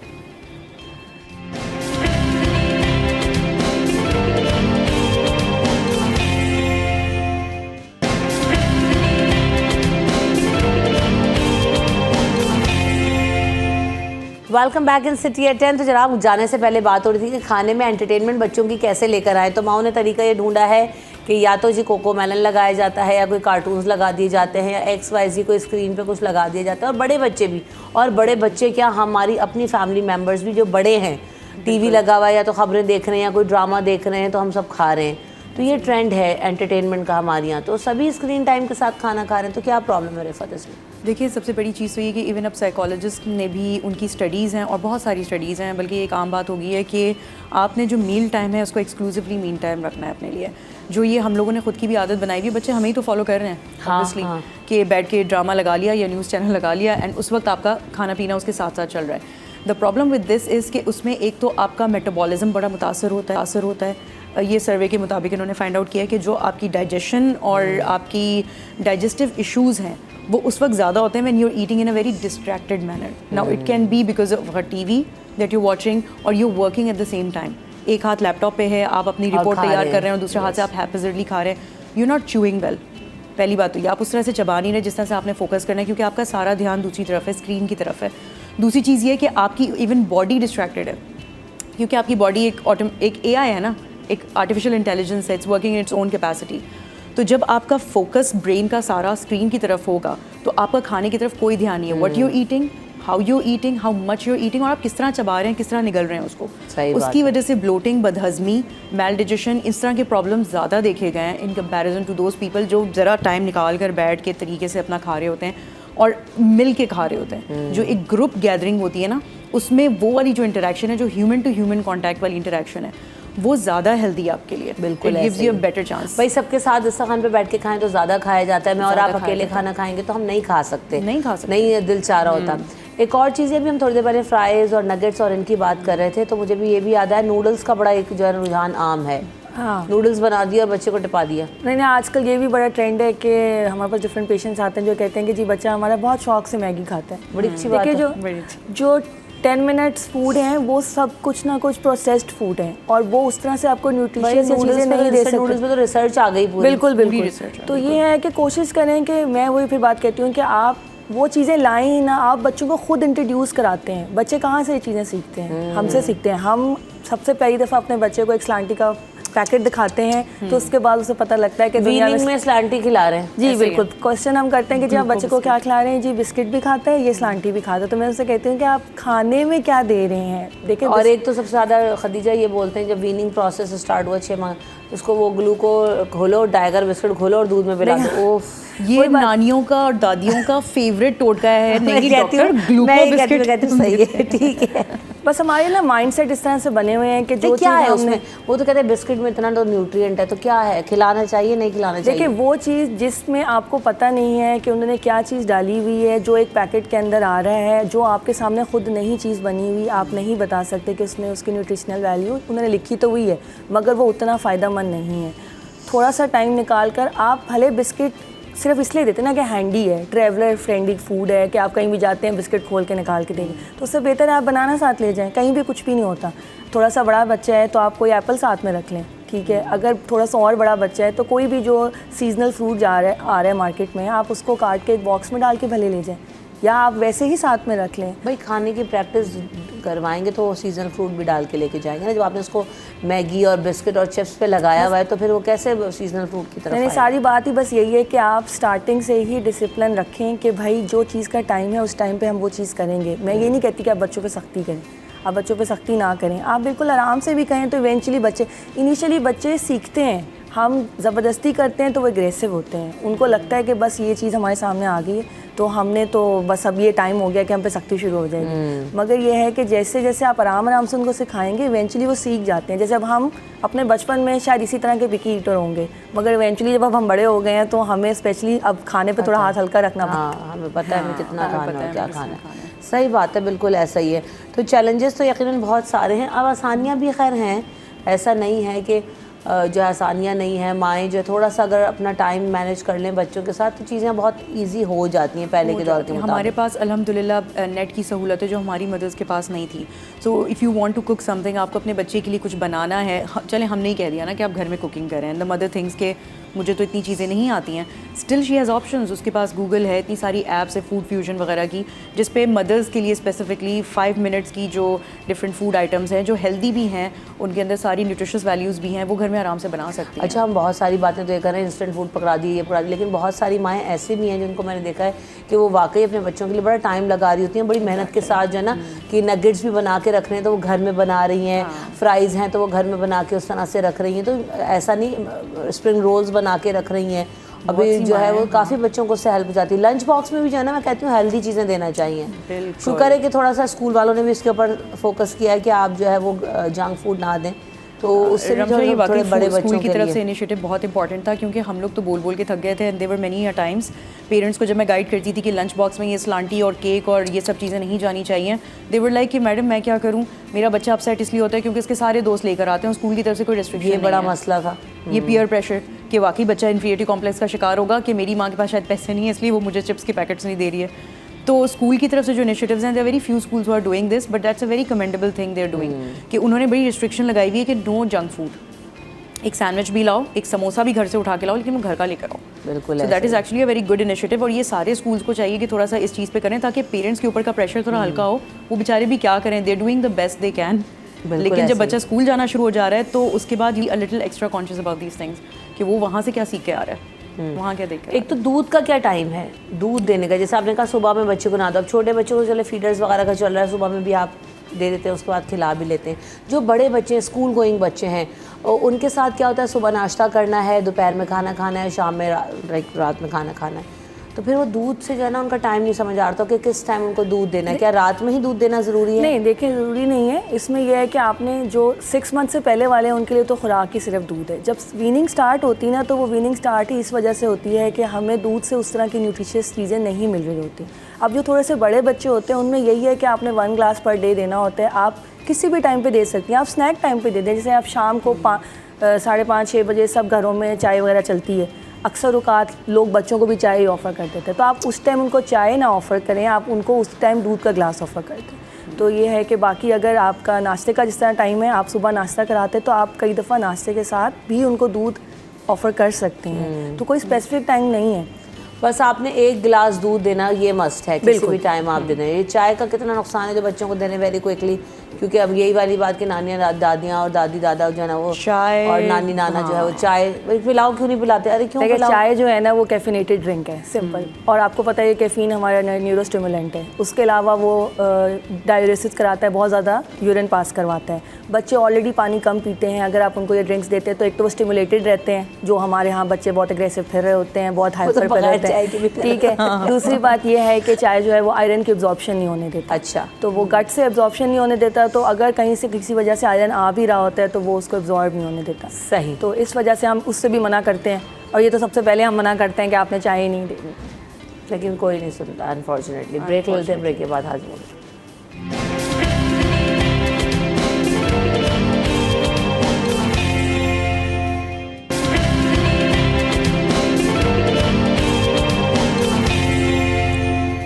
Welcome back in city at 10। बात हो रही थी बच्चों के हवाले से कि बच्चों को खाने के लिए किस तरह से मोटिवेट करना है और किस तरह से खिलाना है। अच्छा, बहुत सारा मसला ये भी हो रहा है कि बहुत सारे लोगों में ना हज़म करने का मसला होता है कि वो हज़म नहीं कर पाते, जिनमें बच्चों के साथ भी मसाइल हैं कि या तो वो कॉन्स्टिपेटेड रहते हैं ज़्यादातर, या वो जो ना लूज़ मोशंस का शिकार रहते हैं। तो मैदा बच्चों का किन चीज़ों को हज़म करता है, किन चीज़ों को नहीं करता, कौन सी एज में क्या इंट्रोड्यूस करना है, इस हवाले से बात करेंगे। डॉक्टर हसन लियाकत मेमन साहब मेरे साथ मौजूद हैं, आप असिस्टेंट प्रोफेसर भी हैं, गैस्ट्रोएंटरोलॉजिस्ट भी हैं। Welcome to the show. अस्सलाम वालेकुम हसन साहब, कैसे हैं आप? अल्हम्दुलिल्लाह ठीक ठाक। हसन साहब, तो हम बात बच्चों के हवाले से भी कर रहे हैं और आगे जाके हम बड़ों के हवाले से भी बात करेंगे कि उनके लिए फ्रेश फूड और उनकी गट हेल्थ का ख्याल कैसे रखना है।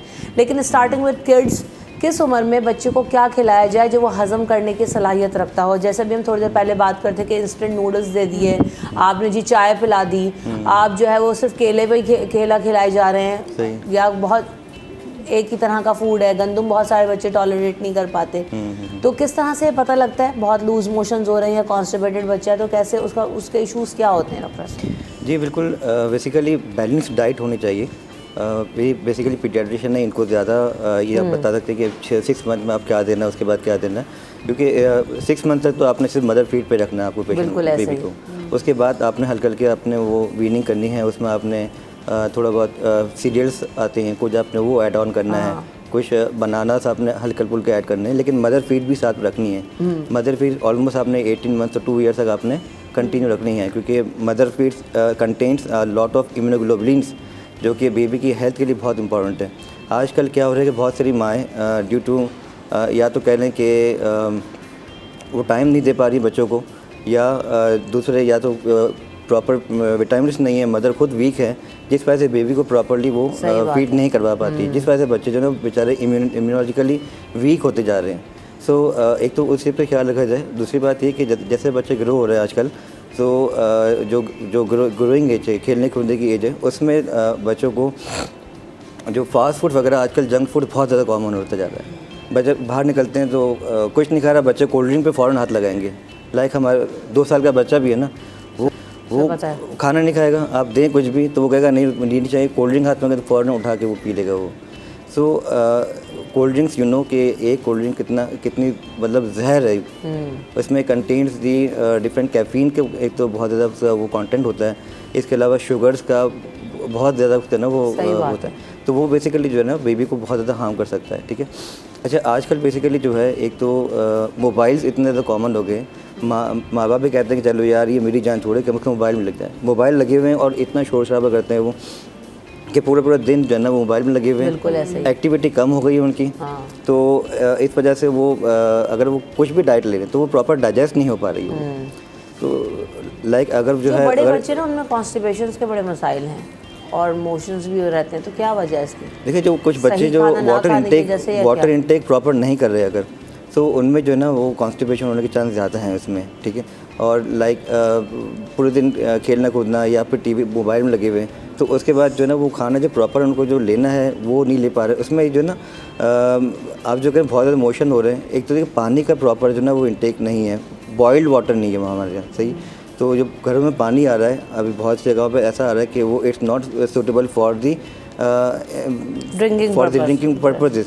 तो अगर उस तरह के पानी घरों में आ रहे हैं तो वो प्रॉपर जो अंदर डाइजेस्टिव सिस्टम है वो बेबीज़ का जो है ना वो जो बच्चों का है वो डिस्टर्ब हो जाता है।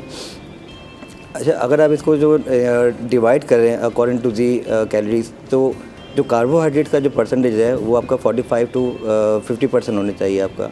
प्रोटीन्स का जो है अराउंड 35% होना चाहिए और फैट्स का जो है 20-25% होना चाहिए। इस तरह से आप बच्चों को जो है ना आप ब्रेड देते हैं, लाइक मॉर्निंग में है तो आप ब्रेड दे दिया, रोटी दे दिया आपने, और साथ में जो है ना आपने अंडा दे दिया आपने, और एक मिल्क का वो दे दिया आपने। तो इस तरह से ना एक बैलेंस डाइट बन जाता है। फिर दोपहर में आपने उसको स्नैक दिया आपने, कुछ प्रोटीन्स दे दिया आपने, साथ में सैलिड का इस्तेमाल रखें आप बच्चों के साथ में, क्योंकि ये बच्चे आजकल जो है ना सैलिड्स को या वेजिटेबल्स को नहीं मांगते, फ्रूट्स से बहुत दूर हटने जा रहे हैं। तो फ्रूट्स और ये जो वेजिटेबल वगैरह ना, ये आपकी हाई फाइबर डाइट है, जो कि आपकी जो गट है, गट की एपिथेलियम उनकी लाइनिंग के लिए बेस्ट हैं, आपकी जो नॉर्मल फ्लोरा हैं उनको नरिश करने के लिए हेल्पफुल हैं, और वो आपकी जो है इंटेस्टाइन को प्रॉपर करेगी, जिस वजह से जो है आपकी गट एक्टिविटी स्ट्रॉन्ग रहेगी आपकी। इसी तरह से लाइक शाम में फिर वो जो हल्के फुल्के वो स्नैक्स ले लें, और रात में जो है वो फिर वो खाना ले लें। आजकल जो है वो चीज़ वगैरह पे या फास्ट फूड, बर्गर्स, पिज़्ज़ा यही चल रहा है। तो इनसे थोड़ा सा अवॉइड करें कि ये तो वैसे भी डैमेजिंग है, क्योंकि ये इस तरह लेते तो हैं, आपको लगता है खा तो लिया आपने, बट इनका कैलोरिक पॉइंट ऑफ व्यू से, न्यूट्रिशन पॉइंट ऑफ व्यू से उनका कोई बेनिफिट नहीं है, उनको बेनिफिट नहीं है।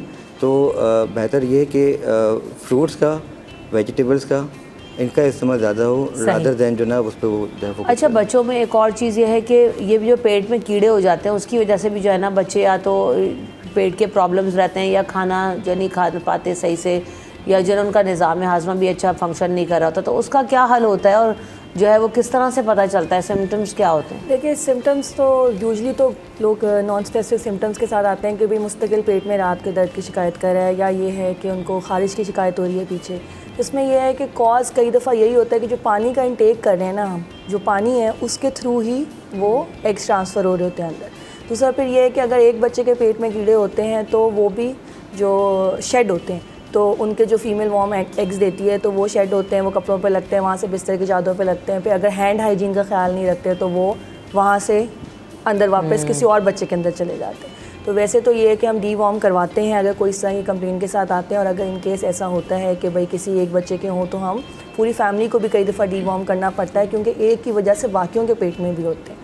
तो उसमें ये है कि सबसे इम्पॉर्टेंट ये है कि हैंड हाइजीन का ख्याल रखें। बच्चों के नेल्स जो हैं वो प्रॉपरली क्लीन होने चाहिए। अक्सर औक़ात हमारे पास पेशेंट आते हैं कि बिल्कुल भी प्रॉपर हाइजीन हैंड हाइजीन नहीं होती, और अक्सर औक़ात बच्चे अपने हाथ अपने मुंह में ही रखते हैं मोस्ट ऑफ द टाइम।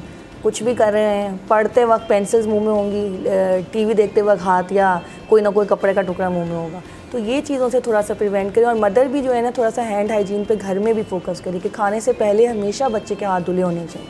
और अक्सर अगर ये होता है कि हम कहीं बाहर होते हैं, बच्चा ऐसे ही कोई चीज़ खोलता है और उसी हाथ से खा लेता बात है। तो थोड़ा सा इस पर ज़रा वो करना पड़ेगा, तो इस वजह से फिर ये मसाइल कम होते हैं। सही। Rifat, coming to this topic कि हमें अब बच्चों को या बड़ों को खुद भी, क्योंकि देखें अब बड़ों को देख के ही बच्चे सीख रहे हैं कि हमारे दस्तरखान पे क्या है। ये कोल्ड ड्रिंक है, बच्चा बदाई से तो नहीं पी कर आ रहा है, उसे पता है कि ये अच्छी चीज़ है तो मैं पीऊँगा, क्योंकि बड़े पी रहे हैं, चस्का लगा हुआ है, स्ट्रॉ निकाल के बच्चे को पिलाते हैं तो उसको पता चल जाता है इसमें तो बड़ी कोई मज़ेदार चीज़ है। तो ये बड़ों को ही देखकर अडॉप्ट कर रहे होते हैं।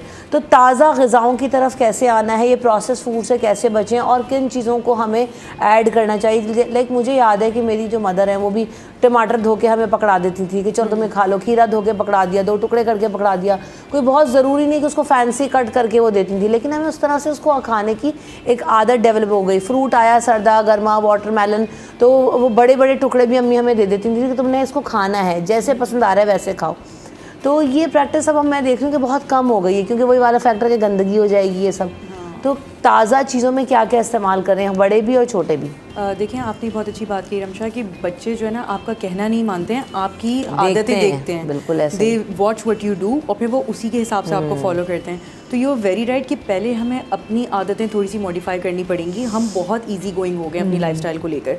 हमारे पास फूड पांडा आ गया, so we order anything on the tip. बनाने की जहमत वाला हमारा सीन ख़त्म हो गया। हम ज़्यादातर चीज़ें ऑर्डर करना प्रेफर करते हैं। प्रोसेस फूड्स हमने कब से लेना इतनी कोई आदत बना ली है कि हमें रियलाइज़ भी नहीं होता है कि what we are doing. Even पराठे हम प्रोसेस मंगवा रहे हैं, उसको घर में बना के खा रहे हैं। खुद से बनते हैं घर में, लेकिन एक वो बात है जो आदत की है। सो पहली चीज़ तो ये है कि yes will have to correct ourselves. Immediately कुछ भी नहीं होता, इट टेक्स टाइम। अपनी आदतें भी थोड़ा इम्प्रूव करने में आहिस्ता आहिस्ता वक्त लगता है। तो ऐसे में अगर आपके घर में छोटा बच्चा है, यू नो कि वो बच्चा वीनिंग की तरफ जा रहा है, पहली बात तो ये कि हमारे कल्चरल जो मिथ्स हैं ना, उन्होंने भी थोड़ा लोगों को तंग किया हुआ है। हेल्दी फूड के इतने मिथ्स हैं, केला नहीं दो क्योंकि उससे बलगम हो जाएगा, चावल नहीं दो क्योंकि वो ठंडा है, दही नहीं दो जस्ट बिकॉज ठंडा है। ठंडा भी है, उसके तो 100 मसले लोगों को। कोल्ड ड्रिंक दे दो लेकिन ठंडा पानी दे दो। हालांकि ये तीनों चीज़ें आपकी सेहत के लिए इतनी मुफीद हैं, इतनी न्यूट्रिशियस हैं कि हम तो बल्कि इनक्रेज करते हैं कि आप दही और फ्रूट्स और डिफरेंट चीज़ों का, और चावल तो हमारा कल्चरल फूड है, वो तो हर चीज़ में हम यूज़ कर रहे हैं, उसका कोई ऐसा नुकसान भी नहीं है। तो पहली चीज़ तो इन मिथ से बाहर निकलें। दूसरी बात ये है कि अपने घर में पहले खुद हैबिचुएट करें, बच्चे के सामने बैठ के खाएं।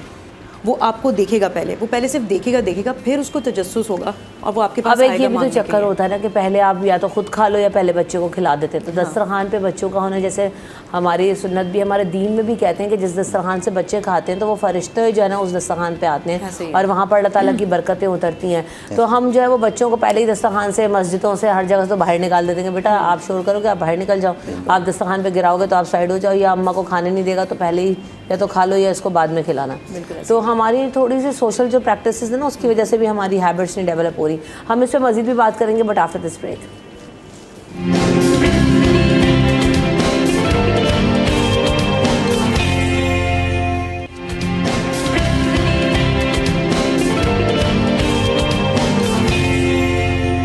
Welcome back in city at 10। तो जनाब बात हो रही है ताज़ा ग़िज़ाओं का जो इस्तेमाल है वो यकीनन बहुत ज़्यादा उसका इफ़ेक्ट है बच्चों के ऊपर भी, बड़ों के ऊपर भी और आपकी हेल्थ के लिए भी। तो खदीजा, आप क्या टिप्स देती हैं, आप क्या सजेस्ट करती हैं? तो हम ये बात करते हैं कि बच्चों को अपने दस्तरखान पर बिठा के उनको मोटिवेट करना ताकि उनको हैबिट भी हो और उनकी आदत भी हो। इसमें बड़ों को भी जो है वो अपना खाना मॉडिफाई करने की ज़रूरत है, क्योंकि हमारे बड़े मुरगन खाने हैं, तेज़ मिर्चों का इस्तेमाल है, तो उसमें बच्चे वैसे ही थोड़ा सा बिल्कुल आउट हो जाते हैं और बड़ों की भी गट हेल्थ भी ख़राब होती है। तो Khadija, what do you suggest? देखिए, मैं इसमें सिंपल बात ये कहूँगी कि अगर आप फॉर एग्जांपल तेज़ मिर्च खाने के आदी हैं और आपका बच्चा मिर्चें नहीं खा सकता, यूजुअली बच्चे नहीं खाते, तो आप ये है कि जो सालन में आपने मिर्चें डालनी है उससे पहले आप उनका सालन निकाल लें, इसे आप प्रॉपर पकाएं, अपने लिए आप बाद में ऐड कर लें, ठीक है। दूसरा, आप साथ में जो है ना वो दही ज़रूर रखें टेबल पर, क्योंकि जब भी आपने दही रखा है तो वो अगर किसी बच्चे को कुछ मसला भी हो रहा है तो आप उसमें वो 1 या 2 चम्मच दही ऐड कर दें, तो थोड़ा सा सालन का जो टेस्ट है वो तो बेहतर ही होता है, मगर ये कि मिर्चें थोड़ी सी कम हो जाती हैं। बाकी ये है कि अपने साथ लाजमी बिठाएं, क्योंकि उनको आदत पड़ेगी, और साथ साथ उनको इंकरेज करते जाएं कि जिस तरह आप खाना खा रहे हैं वो भी उसी तरह आपके साथ खाना खाएं, और उनका पोर्शन अलग होना चाहिए। एक ये भी बड़ी चीज़ है कि हम अपनी रोटी में से अपने बच्चे को खिलाते हैं, आप बच्चे का पोर्शन अलग बनाएं। एक रोटी एक्स्ट्रा बनाने से कोई इतना फ़र्क नहीं पड़ जाता, मगर उससे ये होता है कि आपको ये आइडिया होता है कि आपका बच्चा कितना खाना खा रहा है। उसकी अपनी प्लेट होनी चाहिए, उसकी अपनी रोटी होनी चाहिए, उसका अपना पोर्शन होना चाहिए। बिल्कुल ऐसा ही। और उसमें आप उसको सैलेड भी रख के दें, आप योगर्ट भी डाल के दें। आप अगर आपके घर में कोई भी किसी किस्म का कोई बोटी, कोई चिकन, कोई मटन कुछ भी बनाए, आप वो ज़रूर डाल के दें। आपने अगर कोई आलू डाला हुआ है आप वो उसको डाल दें। अगर आपने वेजिटेबल भी बनाई है तो वो भी आप डालें। हमारे यहाँ होता ये है कि हम खुद भी वेजिटेबल्स नहीं खाते, और फिर हम जब खुद नहीं खाएंगे तो बच्चों को भी ऑफर नहीं करेंगे। बिल्कुल ऐसे ही। तो आप ज़रूर हर खाने में कोई ना कोई वेजिटेबल ऐसी रखें जो सीजनल आपके पास अवेलेबल है। ये नहीं मैं कह रही कोई बहुत फैंसी वेजिटेबल आप ले आएँ, जैसे अक्सर लोग ब्रोकली मंगवाते हैं कि भाई बच्चा ब्रोकली खाएगा तो उससे भी आप कुछ भी ले आएँ। अगर आपके पास सब्ज़ी वाला पालक लेके आ रहा है तो आप ज़रूर पालक ही ऐड कर लें, बिल्कुल ठीक है? ऐसे ही। मगर आप आदत डालेंगे, ये एक दिन की कहानी नहीं है, ये जैसे जैसे आप देते जाएंगे उनको इवेंचुअली आदत पड़ती जाएगी। बाकी ऑल्टरनेटिव्स कभी भी ना दें। भाई हमें ये लग रहा है ना कि प्रोटीन सिर्फ गोश्त में मिल रहा है या बोटी में मिल रहा है, दाल पे फोकस ही नहीं है, बीन्स पे फोकस नहीं है, चने बॉईल करके नहीं खिलाते, और उसमें भी वही वाली बात, रिफत वाली बात कि अगर आप चना बॉईल करके दे देंगे तो पहली फुर्सत में कहेंगे लो गैस हो जाएगी, तुमने चने बॉईल कर दिए। अरे भाई, चना बॉईल करके खिलाना तो आप खुद भी खाएं, कितना हेल्दी है। तो हम चने में कहते मदर्स हैं खुद बहुत नहीं खा हेल्दी रही। डाइट है। मदर्स खुद वो कहते हैं मिक्स beans ने हम ना नहीं खाते। कुछ चीज़ें हमने खुद अपने लिए ऐसे स्टैंडर्ड सेट कर लिए हैं कि जिसकी वजह गलत से सलत। हम ना उससे ऊपर हो रहे हैं ना उससे नीचे। तो ये सब चीज़ें हमें चेंज करने की ज़रूरत है, बाकी बच्चे वही करेंगे जो हम उनको सिखाएंगे। सही जी डॉक्टर। दूसरा ये कि साथ बैठने से ये फ़ायदा होता है कि बेसिकली इससे सोशल बेनिफिट भी हैं।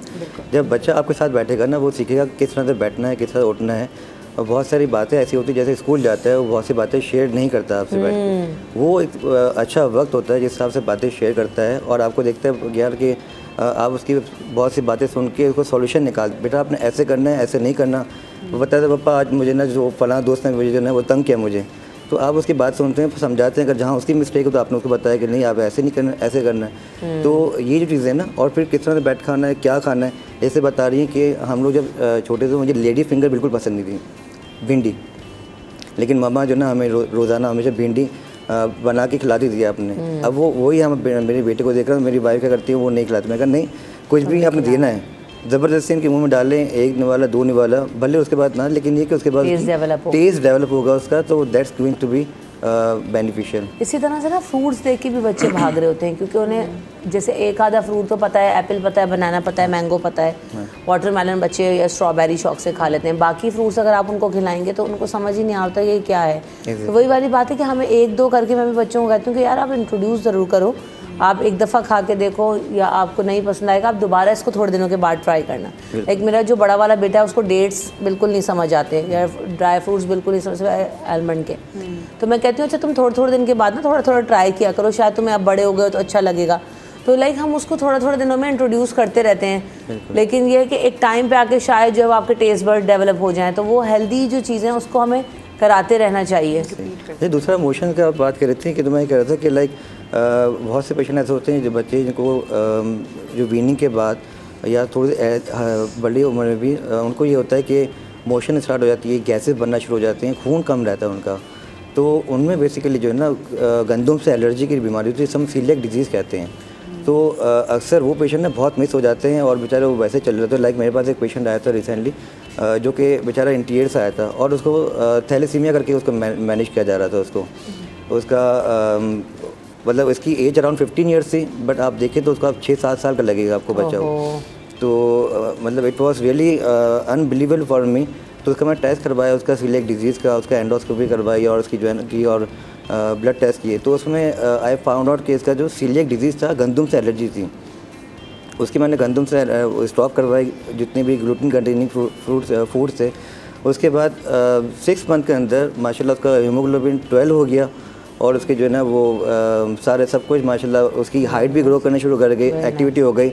वो बिल्कुल जो आप कह लें कि किसी काम का नहीं रहा बेचारा। ही स्टार्टेड गोइंग स्कूल्स और घर पे जो बेचारे गाँव इंटीरियर का था वो खेती बाड़ी भी स्टार्ट कर दी। लाइक वो सारे काम करना शुरू हो गया वो। लेकिन उसके पहले जितना ना वहाँ के डॉक्टरों ने उनको थैलेसीमिया करके उस पर लेबल किया हुआ था और भाई आप कुछ भी नहीं कर सकते। तो इस तरह से लाइक ना आपको पेशेंट कोई आता है कोई गैसेस के साथ है या अपडाउन पेन बहुत है बच्चों में स्पेशली, तो आपने इन चीज़ को भी रूल आउट करना है। बाकी दूसरा ये बता रहे थे कि वर्म्स वगैरह होते हैं, वो बहुत कॉमन है हमारी सोसाइटी में, not only in childrens but आजकल एडल्ट्स में बहुत कॉमन हो गए हैं। और उसकी सबसे बड़ी वजह पानी है।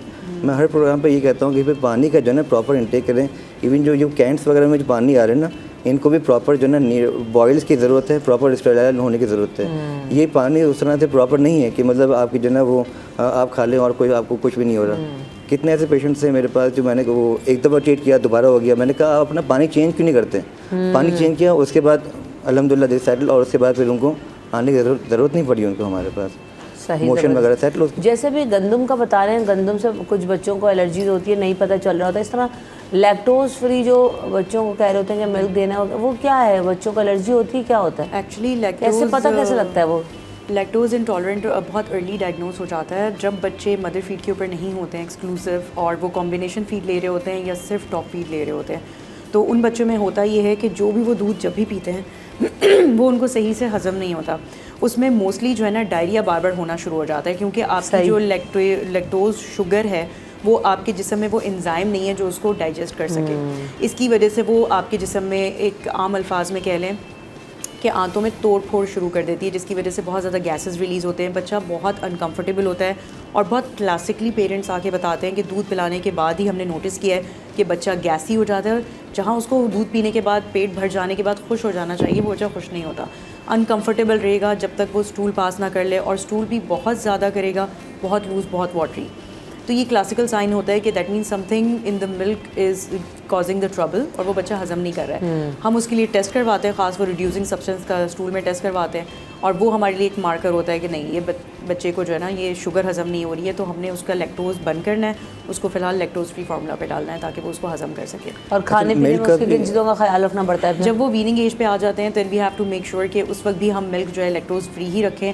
ऊपर से जो फ्रेश मिल्क का हमारे यहाँ रुझान है ना कि 6-7 महीने के बाद खुला दूध शुरू कर दें, तो वो हम मना करते हैं कि आप खुला दूध 2 साल से पहले तो बिल्कुल खाने पीने में तो सब कुछ खिला सकते हैं, खाने पीने में मोस्टली सब कुछ खिला सकते हैं। चीज़ एंड योगर्ट आप दे सकते हैं, चीज़ पे हम कहते हैं थोड़ा हल्का हाथ रखें, इट ऑल्सो हैज़ लैक्टोज। सही जी, डॉक्टर साहब अच्छा, मिल्क का बेसिकली ना एक तो मिल्क की प्रोटीन होती है, उससे एलर्जी होती है। दूसरा ये कि जो डॉक्टर साहब बता रहे हैं कि लैक्टेज एंजाइम उसकी डेफिशिएंसी हो जाती है, ठीक है। तो अगर लैक्टेज एंजाइम डेफिशिएंसी है वो तो आपने लैक्टेज आपने दे दिया और उससे जो है ना पेशेंट जो है उससे सेटल हो जाता है। थोड़ा आप क्वांटिटी में दें, 10 ग्राम आपने दे दिया, 10% आपने उसको दे दिया, तो उससे पेशेंट जो है वो टॉलरेट कर लेता है स्लोली ग्रेजुअली। लेकिन जो मिल्क प्रोटीन से एलर्जी है वो थोड़ा सा डिफ़िकल्ट होता है, और उसके लैक्टेज एंजाइम भी होते हैं, आप उसको एंजाइम दे तो वो पेशेंट ठीक हो जाता है उससे। ठीक, thank you so much for coming in the show doctor Hasan, doctor Khadija और डॉक्टर रिफत, आप तीनों का बहुत शुक्रिया। यहाँ पे वक्त खत्म हो गया प्रोग्राम का। अपना ख्याल रखिएगा, हम सबको दुआओं में याद रखिएगा। लेने के बाद